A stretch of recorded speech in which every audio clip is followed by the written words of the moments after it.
الفيلم كيبدا في سنة 1997. كان جاك كيتمشى في البحر تلقى واحد الصندوق في الرملة كيبان بحال شي صندوق ديال الألعاب. قرر يديه ويعطيه لولدو أليكس فتح الصندوق لقى فيه قرص ديال الألعاب قديم ما عجبوش وقال با شكون باقي كيلعب هادشي وسدو وخلاه. في الليل أليكس كان ناعس شعل ضو في الصندوق هزو أليكس وقرر يلعب به. خدا القرص اللي في الصندوق خدمو في التلفازة هو يغبر. من داك الوقت حتى واحد ما بقى عارف عليه شي حاجة. دازت سنوات على الاختفاء ديالو والقصة ديالو بقات مجهولة. هنا كنشوفو سبنسر كيلعب صيفط ليه صاحبو فريج ميساج قال ليه بلي الاستاذه حصلاتهم دايرين نفس الاجوبه في الامتحان. مشاو للمدرسه قالوا ليهم بلي غادي يتعاقبوا وهما صاحبتهم مارفل وبيف حيت كتخدم الهاتف ديالها في الحصه ولا بغاو يحيدوا العقوبه خاصهم ينظفوا المخزن ديال المدرسه. بداو كينظفوا في المخزن تلقاو جهاز ديال العاب الفيديو سميتو جومانجي. شعلوه وطلع ليهم يختاروا الشخصيات باش غادي يلعبوا. طلعوا ليهم 5 ديال الشخصيات ولكن الشخصيه ديال البيلوت ما يقدروش يلعبوها حيت فايت شي حد اختارها. بدات اللعبه وبداو كيسمعوا شي صوت. من بعد شعل ضوء خضر من الجهاز. سبنسر بغى يطفيه ولكن ما بغاش يطفى.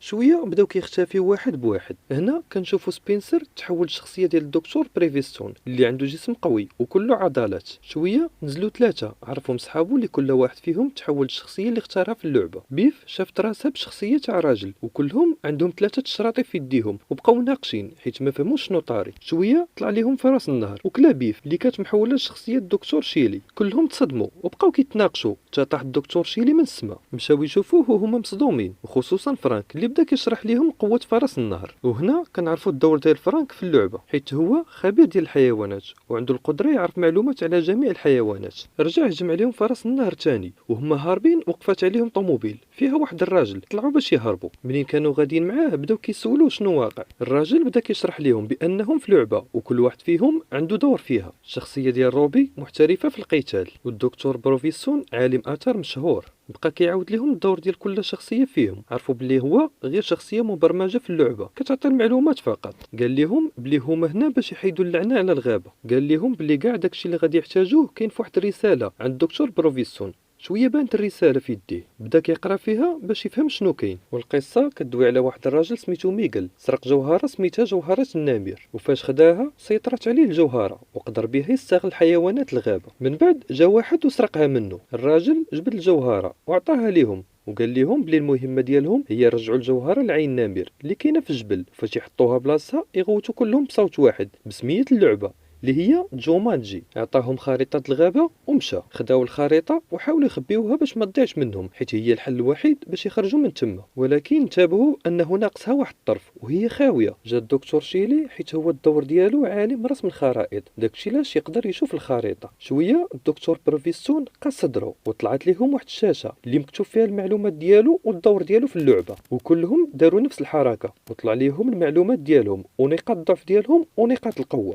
الدكتور بروفيسون الصفات ديالو الشجاعة والسرعة وما عنده حتى نقطة ضعف. وروبي مقاتلة محترفة ونقطة الضعف ديالها الحيوانات السامة. أما شيلي فهو خبير في العلوم ونقطة الضعف ديالو أنه ما يقدرش يتحمل التعب. أما فرانك فنقطة الضعف ديالو هي الحلوة والسرعة. من بعد بات لهم واحد العصابة بالماطر جايين يقتلوهم حيت عندهم الجوهر. هربوا منهم وهما هاربين كان بروفيسون مركب فرانك حيت ما يقدرش يجري بسرعة. وصلوا لحافة الشلال ما عرفوا ما يديروا قرروا ينقزوا كاملين. وهما خارجين من الماء جات راسها سفروب اللي قتلاتها وروب تبخرات. من بعد رجعت طاحت من السما كيف طرا مع الدكتور شيلي. بروفيسون قلب ليها يديها وعرف بلي 3 الشراطي اللي في يديهم هي عدد فرص الحياة ديالهم اللي في اللعبة. من بعد دخل واحد السوق وشيلي شاف الخبز بدا ياكل فيه. فرانك كان جيعان بدا كياكل مع شيلي ولكن ملي سولوا على المكونات ديال الخبز عرفوا بلي راه حلوى ماشي خبز. تخلعوا عليه حيت الحلوى من نقاط الضعف ديال فرانك. شويه فرانك تفرقع ومات. من بعد طاح من السما حتى هو. شافوهم شي وحدين من العصابه اللي تابعوهم هربوا تتلاقاهم دري صغير قال لهم يتبعوه. مشاو معاه وداهم لواحد الخيمه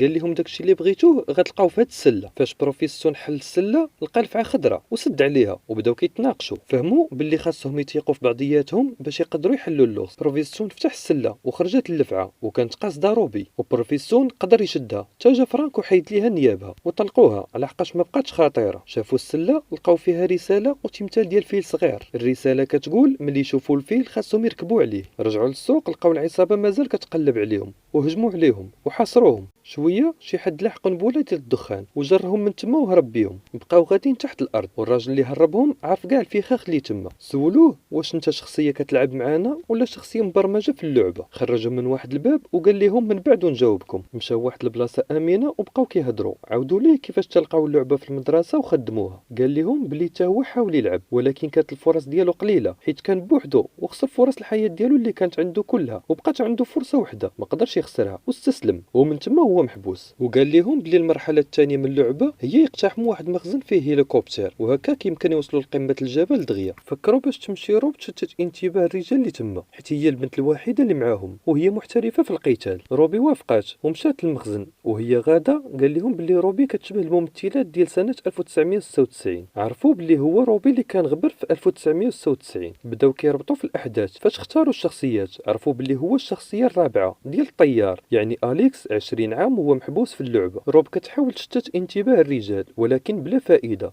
ما لقات حتى حل من غير تضربهم. دخلوا وركبوا كاملين في الهليكوبتر وهما طايرين بها. العصابه كتضربهم بالصواريخ تخسرت لهم المروحيه واليكس ما بقاش قادر يتحكم في الهليكوبتر وخلاها تبقى غاديه في اتجاه واحد وهما غاديين قراب الارض. تبعهم قطيع ديال وحيد القرن ما قدروش يوقفوها حيت غاديين يموتوا بسبب القطيع. فرانك قال لهم شي حد خاصو يطلع يصاوب المروحيه قبل ما نموتوا. طلع بروفيسون وقدر يرجع العصا ديال التحكم واليكس قدر يتحكم في الهليكوبتر ولكن الجوهره طاحت منهم وسط القطيع اللي بقى كيدور عليها وبقاو حايرين كيفاش يرجعوها. تقرر بروفيسون يهبطوا الى القطيع باش هما ياخذوا الجوهره ولكن بروفيسون شاف بلي فرانك باقي عنده جوج ديال فرص الحياه. لاحوا من الفوق باش هو اللي يمشي يجيبها. فرانك هز الجوهره وملي كان هربان داز عليه واحد القرن ومات. من بعد طاح من السما وقدر بروفيسون يشدو. نزلوا في بلاصه امنه وفاش هبطوا حشره قرصات اليكس اللي نقطه الضعف ديالو الحشرات وهو كيموت جا شيلي ودار ليه التنفس الاصطناعي وقدر يعتقو لكن لاحظ بلي كتنقص ليه شرطه من الحياه ديالو وعرفوا بلي ممكن يعطيو لبعضياتهم الفرص ديال الحياه. اليكس فاق وعنق شيلي حيت عتقوا ومشاو للغابه يقلبوا على الجبل. بروفيسور فاش شد الجوهره دات ليهم الضو في الطريق اللي كتدي حتى التمثال ديال الفيل. شافوه تفكروا الرساله اللي لقاو مع اللفعه اللي قالت لهم ملي تلقاو الفيل خاصكم تطلعوا فوقه. طلع بروفيسور ولكن طاح وهجم عليه النمر وقتلو ورجع بروفيسور للحياه الثاني. جات العصابه اللي كانت تابعاهم قرروا يتفرقوا في الغابه باش يشتتوهم. بروفيسور خدا موتور ديال واحد من العصابه ومشى به للجبل لكن تفاجأ برئيس ديال العصابه اللي واخد شيلي رهينه. تما جا فرانك وهو راكب على فيل وقدر يتحكم فيه حيت عرف يديه في الجوهره. الفيل بدا كيهجم على النموره اللي مع العصابه وهربوا كلهم. رئيس العصابه بقى كيتير فرانك حتى جات فيه وطاحت الجوهره في بلاصه عامره حناش. روبي قالت للبروفيسور يطلع للجبل وهي غتجيب ليه الجوهره. روبي استغلت نقطه الضعف ديالها اللي هي الحيوانات السامه وخلات وحده من الفاعي تعضها باش تموت وهكا غادي تقدر تطيح من الفوق في الجهه ديال الجبل. وهي طايحه عطات البروفيسور الجوهره وحطها في العين ديال النمر ولكن ما طرا والو. تفكروا بلي خاصهم يقولوا السميه ديال اللعبه قالوها كاملين بجد وغبر رئيس العصابه. وهنا كتكون تحيدات اللعنه على الغابه. تلاقاهم الراجل اللي من اللعبه وبدا كيهنأ فيهم حيت نجحوا واللي سلم عليه كيتبخر وكيرجع للحياه ديالو. رجعوا كاملين للبلاصه فين بداو اللعبه. من بعد مشاو للدار ديال اليكس لقاو كبر 20 عام وغير شافهم عرفهم وشكرهم حيت عتقوه وقرروا يهرسوا اللعبه باش تحد ما يتادى بها تاني. وهنا سال الملخص ديالنا. كنتمنى انكم ما تنساوش شي جيم وشي كومونتير زوين باش تحفزونا على الاستمرار في هذا المحتوى. لايك وشير. تصبح على خير. معكم يزيد.